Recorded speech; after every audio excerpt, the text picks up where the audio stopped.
our presentation. Oh, excellent. One thing we did want to say, we got a lot of good feedback, always like feedback on these presentations. I know that there's a lot of information on many of the charts, probably too much for a good presentation. Part of the reason why we do that is send this out to folks afterwards. It's totally appropriate for you folks to share it with other colleagues, and want to make sure that the information on there is not just reliant on folks who were here to listen to it. So that's why sometimes we do a little bit of information overload. Apologies for that.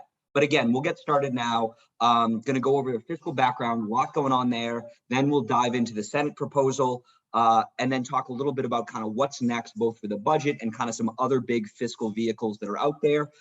And with that, we'll get started. Okay, so when last we spoke about a month ago, a couple things have really changed, or at least developed since then, that are important kind of context pieces to keep in mind. First of all, we now have April revenues, and we have FY22 year-to-date tax revenues $8 billion ahead of the same time period through FY21. That is 30% growth, absolutely unheard of. I'm going to talk a little bit more about that in a second, what that means, what that doesn't mean, but that's a big difference in terms of where we were. Tax collections were strong before, they're more than strong now. House finished their debate. They added about $130 million to their spending plan. No real changes in approach, kind of a typical House floor debate process, which we'll talk about that a little bit as well. The governor kind of filed the other big kind of fiscal pieces that are out there are the biennial economic development bill, as well as what's happening with remaining ARPA dollars. Governor proposed one bill to address both of those things. So that's now in play, got heard by the Economic Development Committee earlier this week. We also have indications, and more than indications, from the Senate about plans to take up some form of tax relief, kind of what that means, when that means, how that means. That's all very much TBD, but that is trending kind of in a different or in a more positive direction, rather than the lack of clarity we talked about a month ago. Okay, so I do want to just start, as we think about all these above benchmark tax revenues and where we're at, there can really be this idea of kind of how did we get into this mess? So how can we possibly have so much more in tax revenue than we thought? And so if we go back to January, it is just important to think about when they established the tax baseline for the FY23 budget. This is the situation they were confronted with, right? They knew they had about $1.5 billion in tax revenues ahead of benchmark. What administration, House, Senate leaders did, which I think made sense, was they said, you know what, we're going to upgrade the current year benchmark by all by the same amount that we've collected to date, so that $1.5 billion. We're going to assume we keep that revenue, and then we're going to assume that FY23 is not as strong a tax revenue growth year as FY22.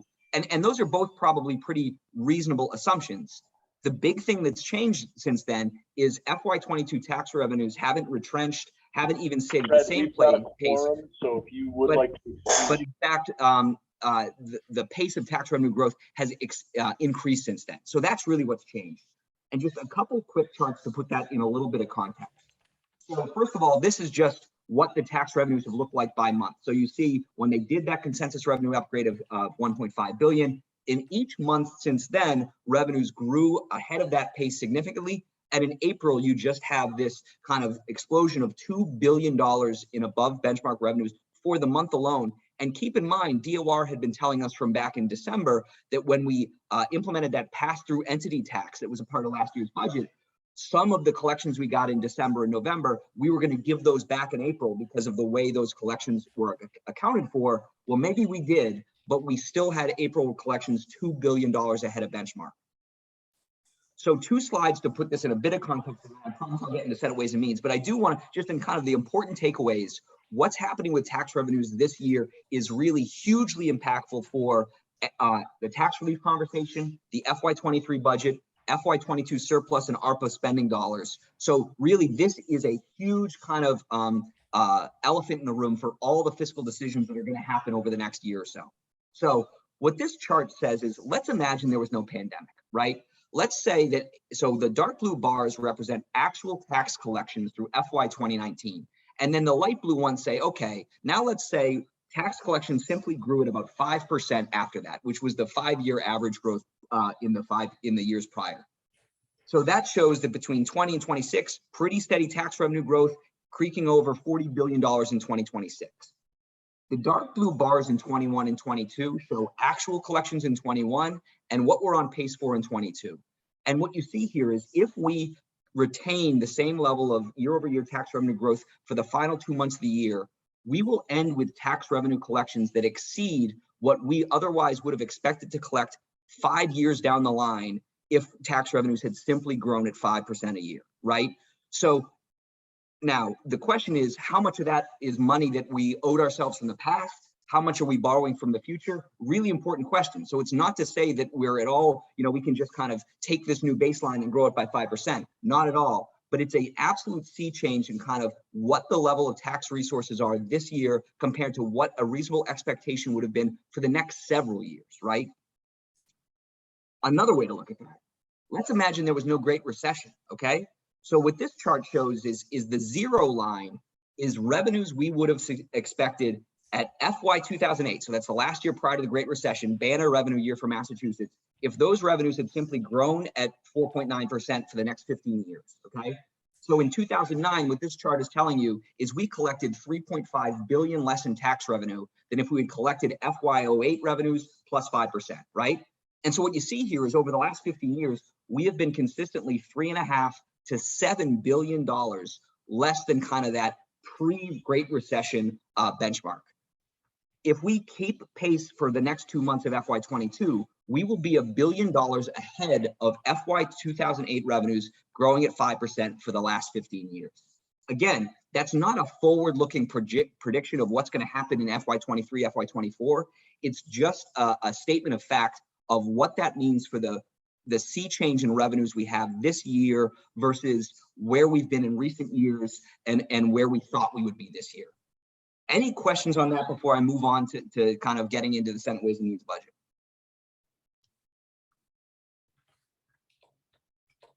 Okay. So just quickly on the House budget, because they wrapped things up after we talked last time, kind of the 5 things to know. The first one, I feel like I'm a broken record on this, but the bottom line is basically all the budgets are dealing with about $1 billion worth of resources that are not necessary for, let's call it a maintenance budget. Instead of using it for tax relief and pension, a supplemental pension payment, which the governor proposed, House essentially uses it for other new spending enhancements, right? Big focus on education really across the board.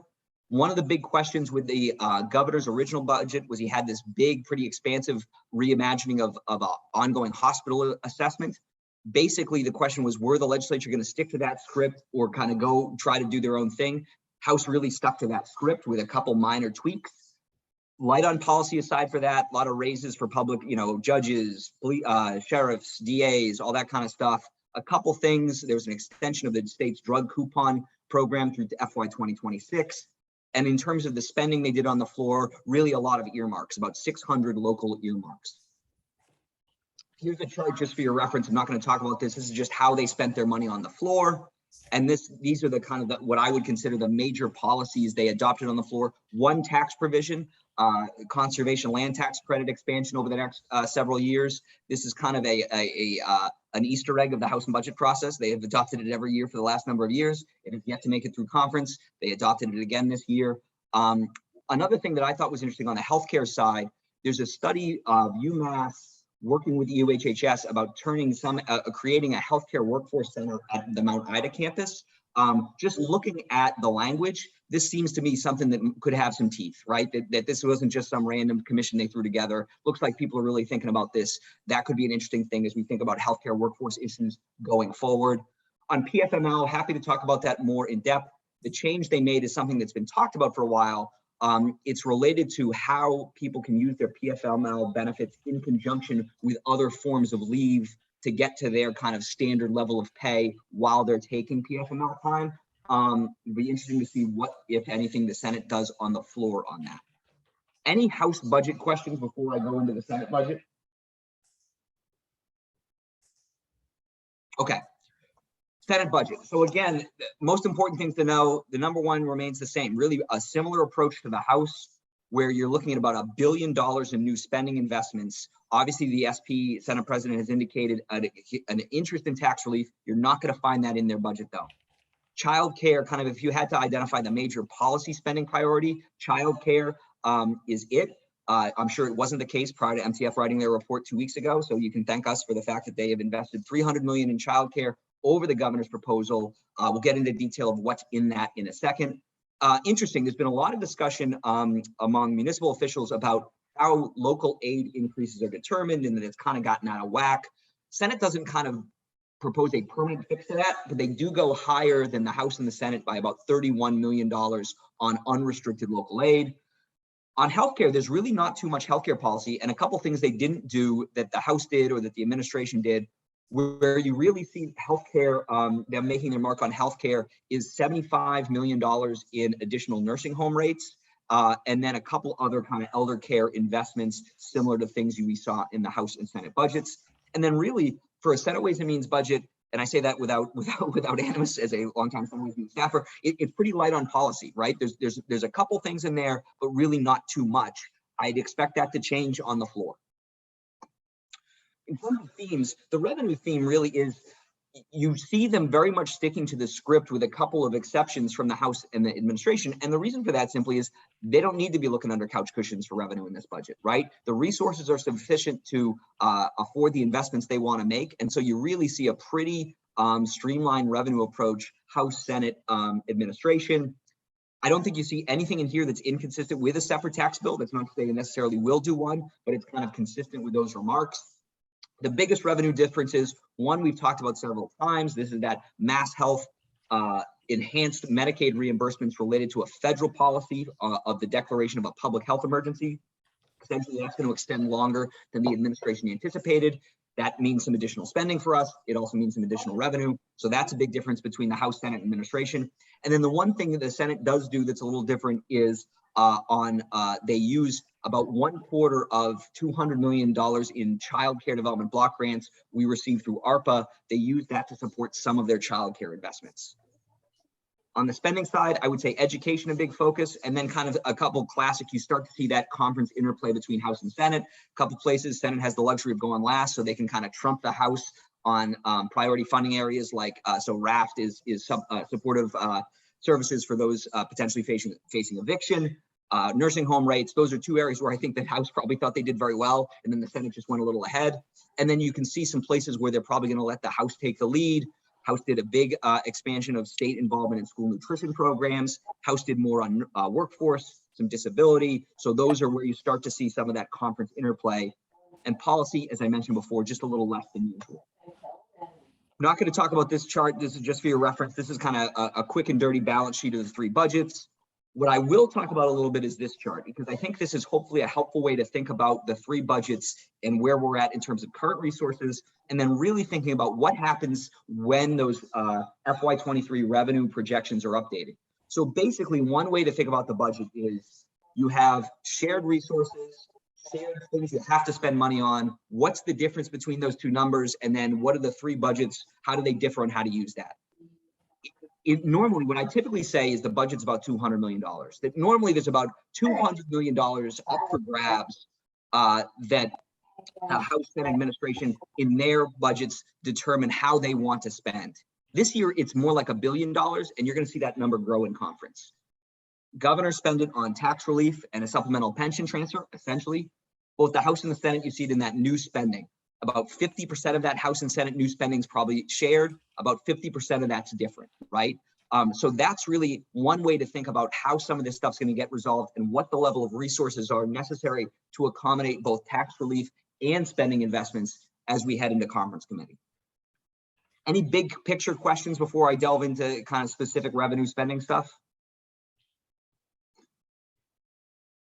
Okay.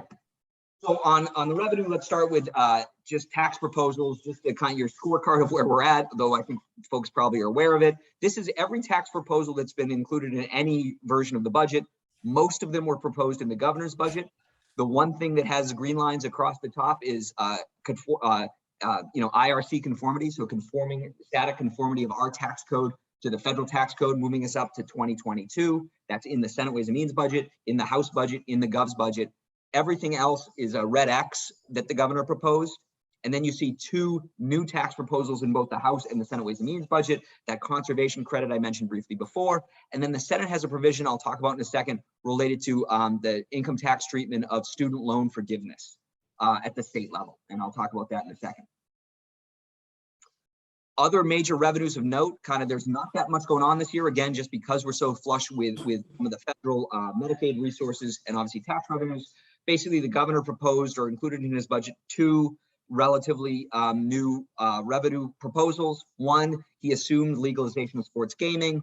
Neither the House nor Senate budgets include any revenue related to that, even though obviously now both have passed sports gaming legislation. The other one is something that's been proposed a number of times. It would legalize purchase of lottery products with your debit card. Historically speaking, the House hasn't done it, the Senate has. That's true this year as well. We'll see if that shakes out any difference in Commerce Committee than has been the case. Other notable revenue assumptions in the Senate budget, as I mentioned before, basically they get to rely on $250 million in additional enhanced Medicaid reimbursements due to that public health emergency, the $50 million in the ARPA Child Care Development Block Grant that I mentioned briefly before. And then finally, one thing that was a good sign from the Senate budget, every year the budget balances, makes an assumption on tax settlement revenue. The House assumption was not reasonable this year at $150 million. We haven't collected that in probably 8 or 9 years.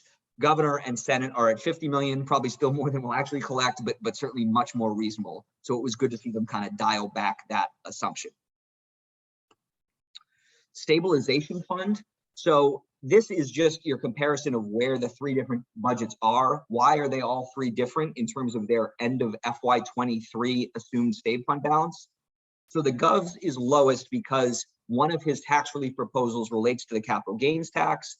And so as you lower that, you reduce the amount of above threshold cap gains revenue that automatically gets deposited into the stabilization fund. So that's why the administration's budget's a little lower. The only difference between the House and Senate Ways and Means is I think the House honestly just forgot about an automatic transfer related to the state's abandoned property initiative that goes into STABE. Senate Ways and Means corrected for that. So that's that $35 million difference. No policy differences there. What I will say is that FY22 ending balance is going to be higher than 5.9 billion, right? So again, it's this question of we're kind of going through this budget balancing exercise, but there's a bit of a disconnect from reality and some of the fundamental assumptions that are going to change markedly over the next 6 weeks. You're going to see that $6 billion number likely be much higher at the end of FY22, and that's going to change all of this stuff. Right now, the projected FY23 balance of Senate Ways and Means is 13.5% of line item spending. Again, there's no one standard of when's enough for a state fund, but certainly we're in a whole different ballgame there in terms of the level of our reserves compared to where we've been in the past. We may very much need them in future years, right? So it's good to build those up, but certainly, I remember writing working with Andy to write a report several years ago on the state stabilization fund and where we needed to land. I think we put in 10%, which we honestly believe was a good standard. And we honestly thought that there was probably no way on God's green earth they would meet that over the next number of years. We're now well above that. On the spending side, so I like this chart because to me, it really kind of tells the story of this year's budget where you've really got two things going on that kind of get masked when you look at top line spending. So orange is the House, gray is Senate Ways and Means, blue is the governor, and my colleagues are probably cringing at my choice of colors here, but this is what Excel spit out for me. So what you see here is, total spending growth, 1.3% for the governor, very, very low, right? Historically speaking, 4.5%, 4.7% in the legislature. A higher level of growth, but still not out of line with recent years. But what you really see here is that's two things going on, right? It's the impact of the end of public health emergency on mass health, and so the ability at some point in 23 to redetermine and lower mass health roles. So we have mass health, which is far and away the biggest part of the budget. All three budgets assume that nominal mass health costs are going to decrease markedly in FY23, and that then supports significant spending growth in the rest of the budget. 6% for the governor, over 9% for the House and Senate. Important question, like, oh my gosh, 9% spending, that is not sustainable. Certainly on a year-to-year basis, that is absolutely true. That is a huge level of spending growth. The interesting thing that everyone needs to think through, including us at MTF, is even at that 9%, you're likely to be seeing a budget that spends far less than the level of resources that they will expect to be available at the start of the year. And so how do you kind of square those two things on a sustainable way going forward? At the same time, if you had a spending level of say 5%, 4%, you'd be looking at billions of dollars of resources in excess of spending. That's not a bad problem to have, and that's one of the reasons why we've supported the governor's tax relief plan. Need to think about how to make those investments, but that's really the question that's going on there. Any big picture spending questions? All right, Mass Health. Feel like I've talked about this, so I won't go into too much detail. I'll get into healthcare policy in a minute. Basically, what's different between the House and the Senate Ways and Means budget on Mass Health spending. House does $40 million for nursing home rates. Senate does 75. House went to 250%. They expanded the state's Medicare savings program more than the Senate did. But I think there was some issue on the spending side where the House didn't appropriately pay for it, or I think from the outside it looks like they didn't pay for it. So you're going to see about $25 million more in spending on the Senate side for some of those Medicare expansion programs. That's not indicative of a policy difference. In fact, the Senate's proposal goes less far than the House. I think they just kind of tied out the numbers a little better. So really the only spending level policy change, aside from a couple of earmarks, is more nursing home rate payments on the Senate side than the House. I know there are a lot of healthcare people on this. Anything's on the Mass Health side that I'm missing that the folks want to flag?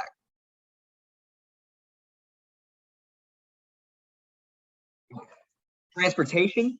So kind of three things to know on transportation. One, I think one of the concerns with the House budget is they underfunded MassDOT, the subsidy to MassDOT, at least by the administration's calculation. That typically means they're underfunding snow and ice budgets for the following year.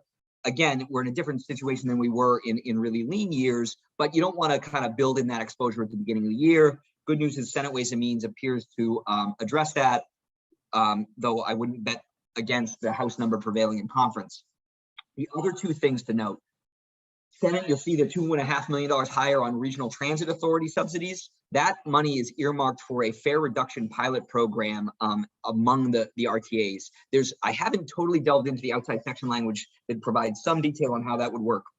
Happy to send that around if that's of interest to folks, but that's really what the difference is for. And then the third thing I'll note, you'll see the MBTA sales tax transfer numbers are identical across the three budgets.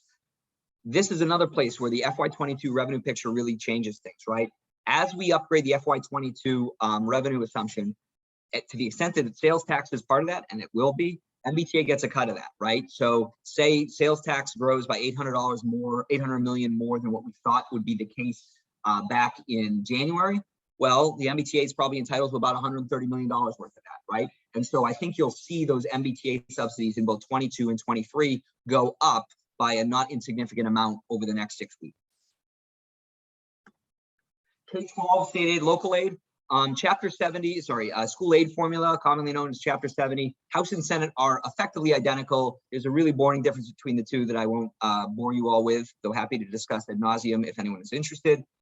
Unrestricted local aid. So Governor Baker took over. He established this precedent of we're going to increase local aid by the same growth rate that we're assuming in each year's consensus revenue figure, which was a great improvement, right? It added predictability, ongoing sustainability to these annual increases in unrestricted local aid. The problem has been in recent years, the connection between projected revenue growth and actual revenue growth has become totally untethered, right? So instead of 3% growth in 21, we had 15% growth. Instead of 2.5% growth in 22, you're going to be looking at, something probably north of 20% growth. And so local officials have been saying, hey, we should reevaluate how that approach works to reconnect tax revenue growth and local aid. House administration didn't make any changes on that. The Senate Ways and Means budget doesn't change the approach. They simply just say, you know what, we're going to, instead of giving you a 2.7% increase, we're going to double that and give you 5.4. So it's not really premised, as far as I understand it, on any changed calculation or anything like that. I think it's just more indicative of the fact that, hey, we have significant resources. Some of that should go to local aid. So I'd call it kind of a half win if you're the municipalities, but it still doesn't kind of change this issue going forward. I'm not going to talk about Chapter 70 or K-12 state aid in detail because I've done that before, though happy to take any questions on that. other major education funding accounts. So a couple interesting things here to note. One of the kind of signature pieces, I would say, of the House Ways and Means budget was they included $110 million for the state to pick up the cost of universal school meals, which the federal government had put in place during the recession. That's what that is estimated to be. You don't see the Senate doing that, right? So that's the big difference in terms of that school nutrition number at the bottom here. The other notable element of kind of these major education reimbursement accounts that both the House and the Senate are identical on is when the Student Opportunity Act, which is that SOA, sorry, I should get away from that acronym, when that was passed, one of the, a couple of the provisions were about the state living up to its obligations for charter school reimbursements and expanding how we reimburse special education costs. Both of those proposals were put on a timeline. Charter schools was 3 years, the SPED expansion was 4 years. We essentially missed a year when the pandemic hit in FY2021. The House budget got us back on schedule, right? So they got us to full funding on charter school reimbursements and essentially moved us to the 3rd year of implementation for special education. Senate follows suit on that, right? So that's the big policy difference there. Okay, and now in terms of, in terms of early education, and again, Ashley White, who's on the call, knows much more about this than I, but basically the big picture here, Senate Ways and Means has about $300 million in investments compared to the governor, more like probably 230 or so compared to the House. And those come in 3 big buckets. Biggest thing, and this is something that hopefully folks saw Eileen's op-ed in the Globe a couple days ago. One of the things she called for in that, which you see in the Senate Ways and Means budget, is this extension of these, they're called C3 grants, child care stabilization grants. These were grants that go to all child care providers, not just state subsidy providers, that were put in place, as the name would imply, to stabilize the system during the Great Recession. That was done with federal money, federal ARPA money initially. Senate Ways and Means is proposing extending those grants at least to the end of this calendar year. They're currently slated to expire essentially at the end of this fiscal year, so at the end of June. The Senate also includes $25 million for, let's call them, infrastructure and policy reforms. Essentially, this is to implement some of the recommendations of a recent Early Education and Care Economic Review Commission. They had a number of recommendations about whether it's navigational support for families, providing some child care workers with financial assistance to help them deal with costs, re-envisioning some of the other elements of how we support child care and how we can do it better. They kind of have a new item that supports several of those initiatives. The last $25 million in the Senate's increase is for rates. You may recall the House did $60 million on rates, and so that's the one area where the Senate falls significantly short of where the House is at. The shortfall between the rates we pay subsidized providers and kind of the cost of care is a huge issue that the commission talked about, and I know Ashley has done a lot of work on as well. So that's something we're paying attention to as well. So that's early ed. Okay, higher ed, just very quickly on this. Basically, this House was quite generous to higher ed, at least from a historical standpoint, and the Senate essentially follows suit, right? So they meet the House number for UMass, which includes all collective bargaining costs, kind of some a 1% across the board increase, as well as some costs to deal with inflation. They also take a kind of mix and match approach on the House and administration for state universities and community colleges, where they meet the House level of the campus to campus line items. And they also include some money the governor proposed for a funding formula. And then the Senate goes significantly further than either previous budget in terms of scholarship funding, right? And that's primarily the state's mass grant program. They've got about $20 million more than either the governor or the House on scholarship support. They also, I should say, include within that $5 million for scholarships for folks going into early education, which is another key workforce issue there as well. Okay, in terms of workforce, really the Senate kind of falls in between the governor and the House on workforce. Nothing too notable in terms of investments or things like that, at least that I could see. The big difference between the House and the Senate is the House dedicated $40 million for elder care worker rates. So these are, personal care attendants and home health aides and those types of things. They had about $40 million in funding for additional rates to recruit and retain those workers. You don't see that in the Senate budget. One thing we're particularly pleased to see and that we've advocated for in several of our pieces is expansion of the state's early college program. Actually, State Street in the city of Boston had a great event yesterday on this. And so historically speaking, so early college is a program by which high school students take credit-bearing courses at state universities, community colleges, that then they can kind of enter college and graduate more quickly. Administration's been troubling this program for a long time. It's got a strong national track record of success. And this year, you really see that gaining traction with both the House and the Senate. And in fact, both the House and Senate Ways and Means budgets funded at an even higher level than the governor. Okay, and in terms of kind of other stuff of note, and happy to, I picked here what I thought might be of interest, but it may not be. Not a whole lot of new stuff in the Senate Ways and Means budget. So we talked about that $25 million item for early ed. That was a new item. Aside from that, only $8 million in, I should say, new line item spending. So there's $4 million for mental health grants at state universities and community colleges. There's $2 million for grants to reproductive service protections and access improvements in Massachusetts. That deals with security, it deals with infrastructure improvements, grants, and it earmarks a couple specific organizations, but not all of the funds. And so that's a new item you see in the Senate budget as well. And then both the House and the Senate, they do it in slightly different ways, but the state recently passed and signed into law legislation creating kind of a genocide education curriculum framework in the Commonwealth. Both the House and Senate are proposing creating a trust fund to support some of those instruction improvements or instruction incorporation at public schools in the Commonwealth. So that's the new stuff.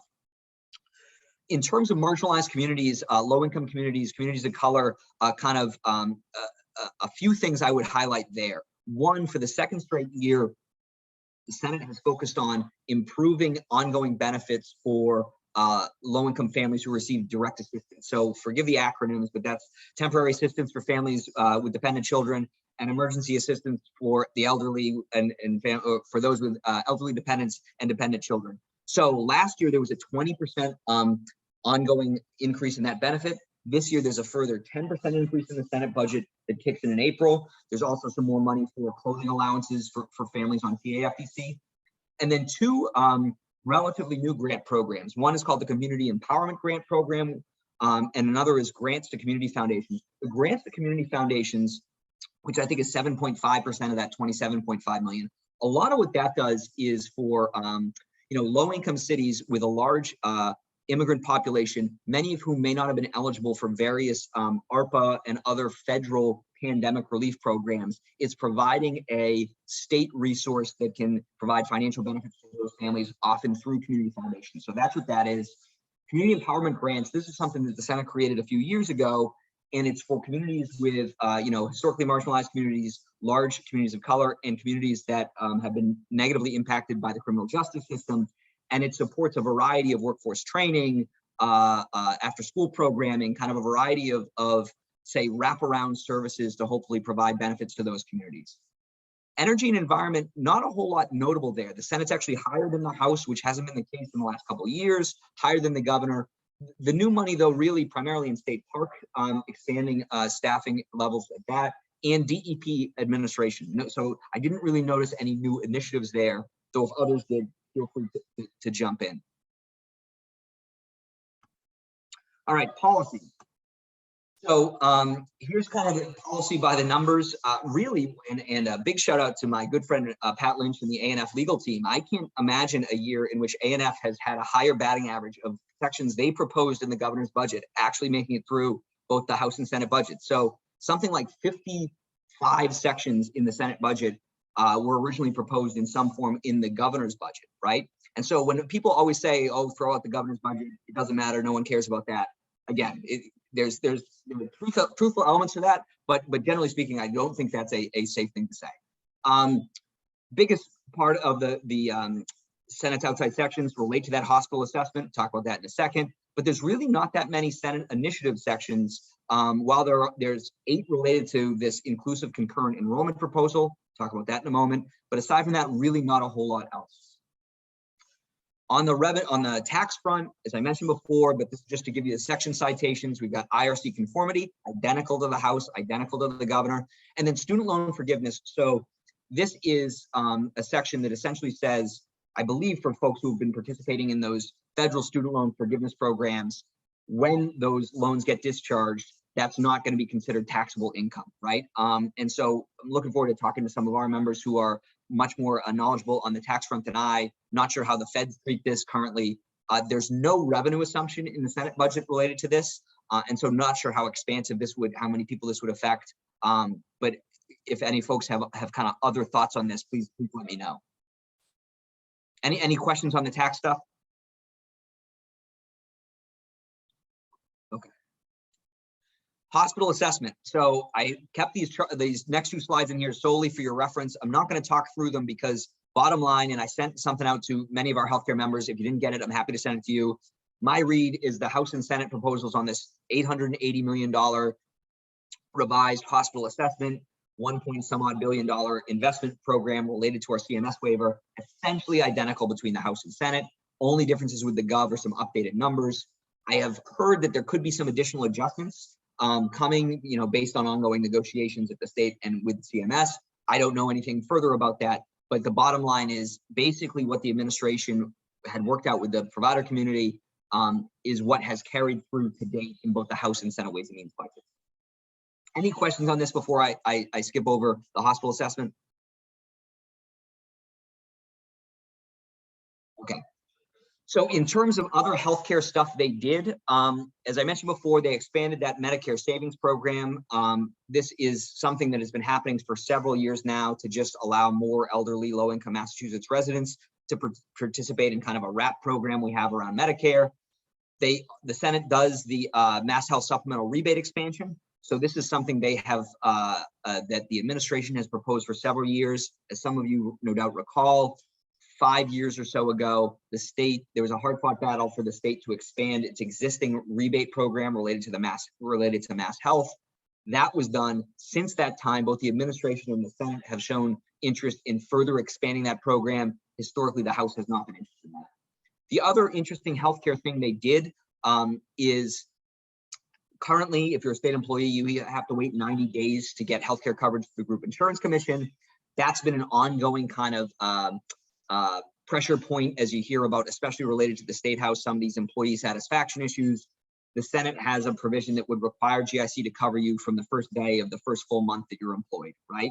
So I think that's honestly more of a State House workforce issue than a healthcare issue, but it's, I guess, obviously deals with GIC coverage. So that's why I included it here. 2 things they didn't do. The House proposed a pilot program at the state's health connector to enhance and expand state premium subsidies. So to go up to 500% of the federal poverty level. Senate does not do that.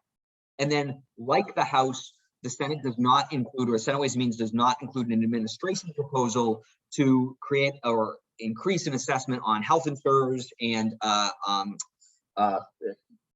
entities who self-insure, and use that funding to support a couple kind of healthcare hotline and mental health hotline and other mental health initiatives. It looks like that's dead for this year. Any healthcare policy questions?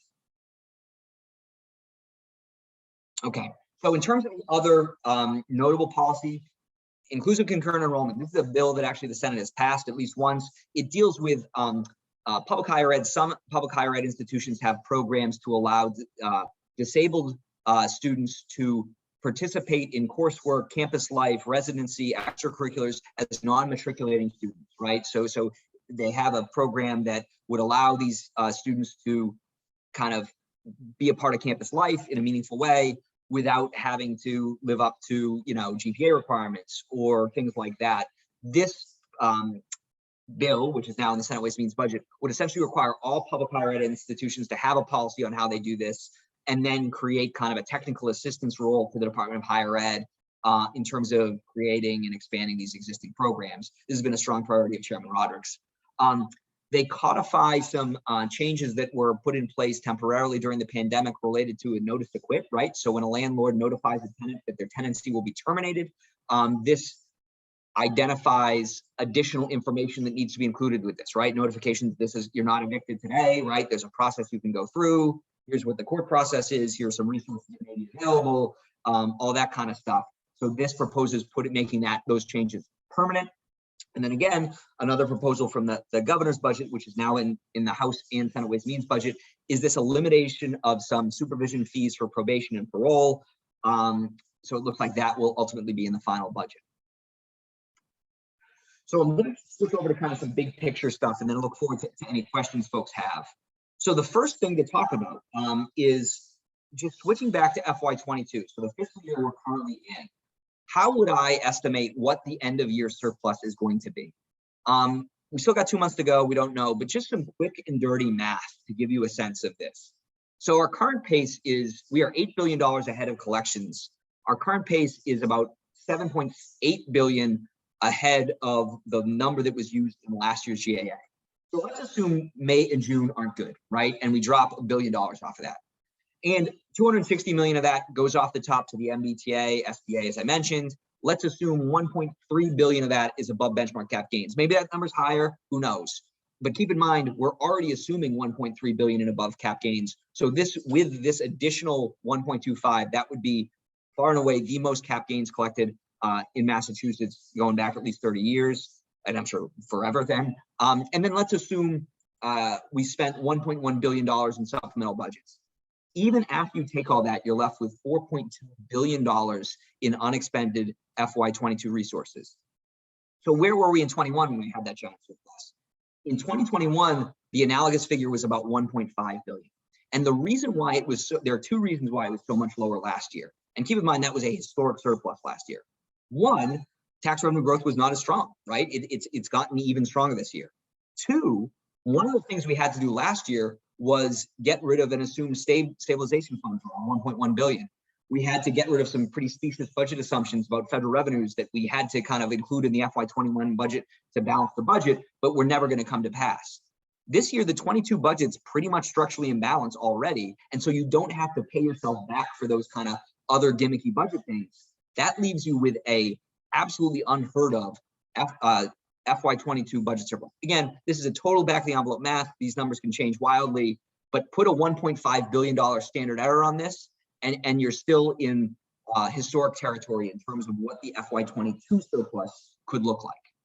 Any questions on that? Okay, so now let's think about, all right, we know that FY22 revenues are through the roof. What does that mean for FY23 and our consensus revenue figure?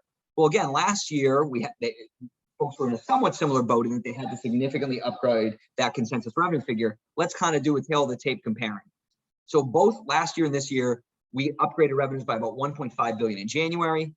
Through April last year, we were a further, say, 2 billion ahead. This year, we're at double that pace, right? This year, we're 4 billion ahead of that.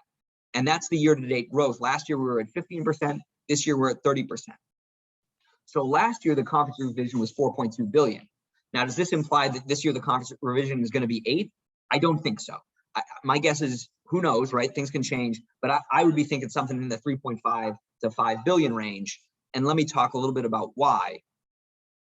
So now, if we look at tax revenue growth in 21 over 20 and 22 over 21. So in 21 through April, we had collected 3.4 billion more in revenue than we had through April of the prior year. And this is the composition of those revenues, right? And you see 1.3 billion in non-withholding income tax revenue. In 22, we've collected 8 billion more in tax revenue than we had in April of 21. 5 billion of that is in non-withholding, and had a really interesting conversation with some folks in the administration last week. And I think they're really puzzling through that number as well. So non-withholding, that's cap gains, right? It's estimated payments. It's stuff that tends to be much more volatile. And so as you're kind of adjusting that base going forward, you're not going to want to keep 5 billion, right? I don't know for sure, but my gut is they are going to take a steep discount to that figure. And so when you see that upgrade over next year, you're probably going to see it much more in the ballpark of what they did last year, because I think people really appropriately don't trust what that non-withholding number means going forward, right? Does that make sense to folks? Any questions on that?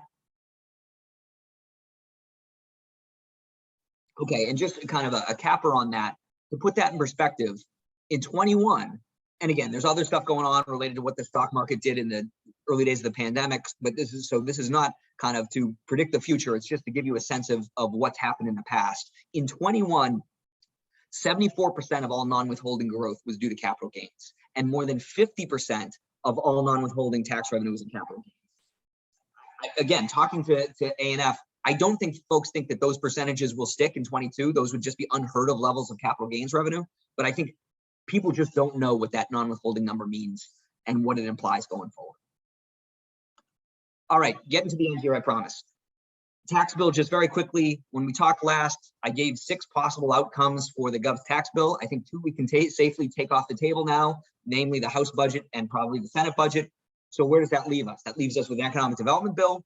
Governor did not refile his tax stuff, although there is some other tax stuff in his economic development bill. It's kind of other omnibus legislation, a standalone bill, or nothing. I think nothing is becoming less and less likely, which is good. And so it's probably going to be one of those other 3 things. And then what's explicitly happened since last January, one, the Senate president made some pretty strong comments that this was something they were pursuing. And then the Revenue Committee further extended the governor's tax bill. It had a reporting deadline of May 4th. They extended that out to later in the summer. And then just so you have this, where we're at on fiscal recovery funds, these are those flexible funds that the governor, that we got through the American Rescue Plan. We have $2.3 billion remaining. Governor's recent bill proposed spending that primarily on infrastructure projects. We wrote a summary of his proposal a couple weeks ago, so you should definitely check that out if of interest. The kind of novel approach the administration is now taking is they've actually earmarked out much of those funds for specific projects that have been kind of in different capital grant pipelines. And so I think the hope on that is to try to provide some certainty to the legislature of where the money's going to get spent, and maybe provide some pressure at the local level that if you adopt the governor's approach, it means these investments at a very kind of tangible level for different cities and towns. Okay, so what's next? Just quickly, just this, I'm sure you folks all know, basically amendments are due Friday. I think it's at 1 or 2 o'clock.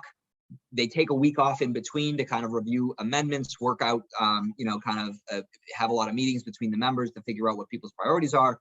And then they'll debate it the week before Memorial Day.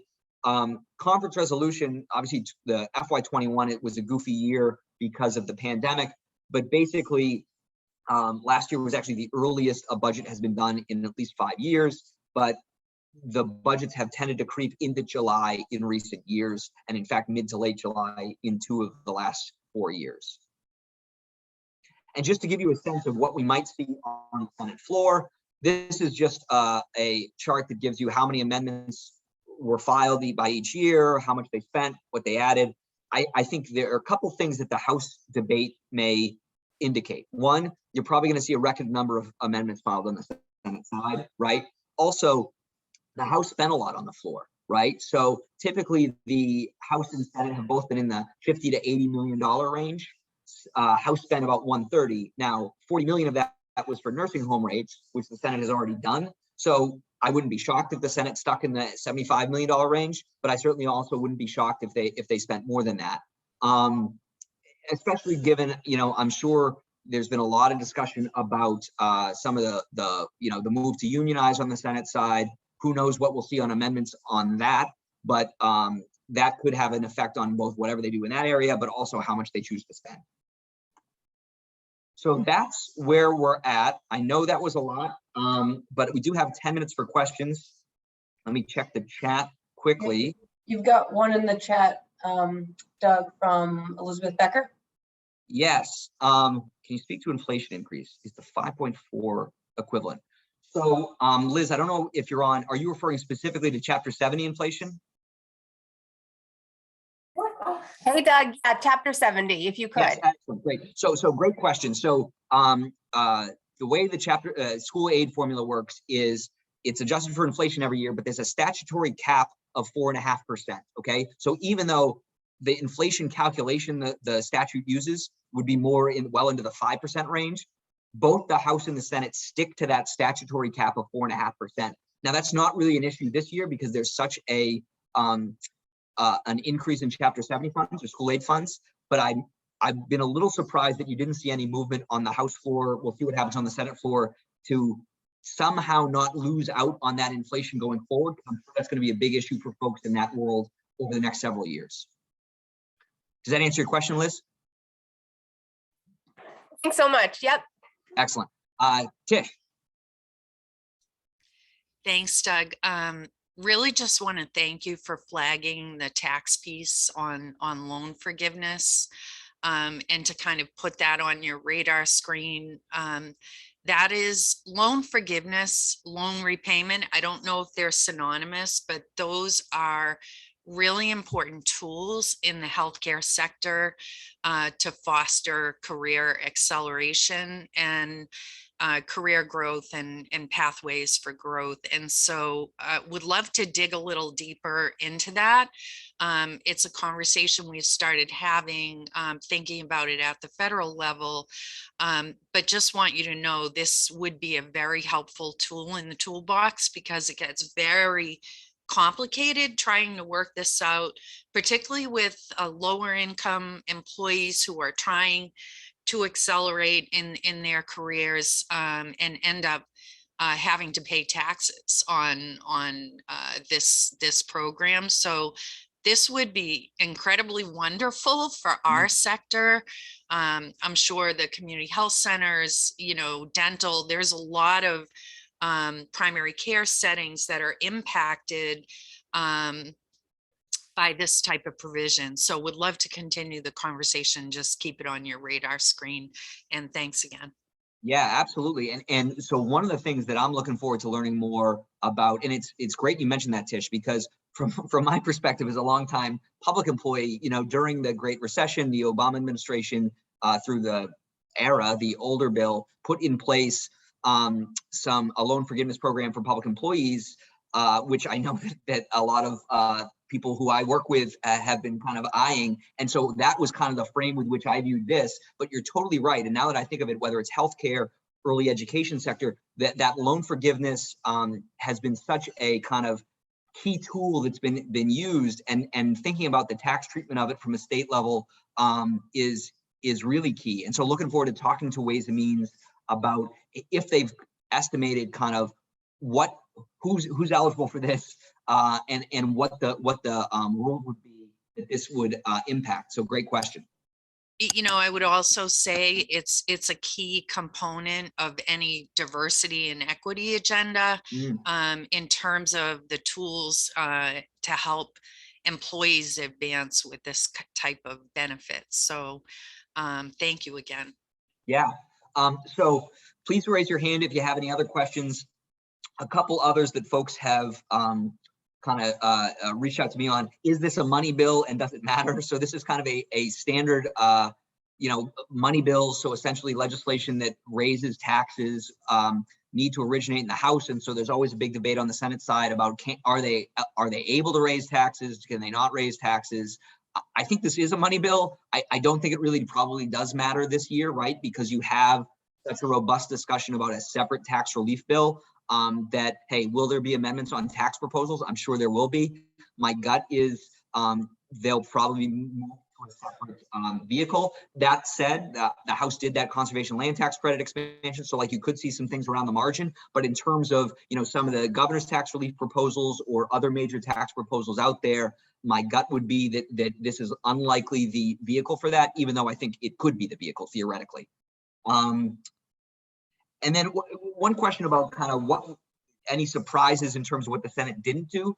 The one I would highlight is that connector pilot expansion, right? So that's something that a lot of folks have been talking about in the healthcare community. So this is kind of through ARPA, federal premium tax credits for lower income folks eligible for healthcare through state exchanges was ramped up, which saved Massachusetts through the connector quite a bit of money because we had a more robust program on that than many other states. And so there was this idea of how do we maybe use that investment to expand what the state does.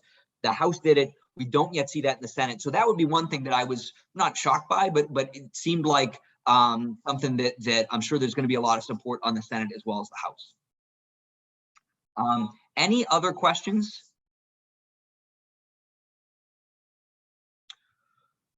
Well, thanks everyone. Really appreciate it. Appreciate your time and look forward to talking to folks as this process moves forward. Please reach out with any questions, and thanks for joining today. Thanks, Doug.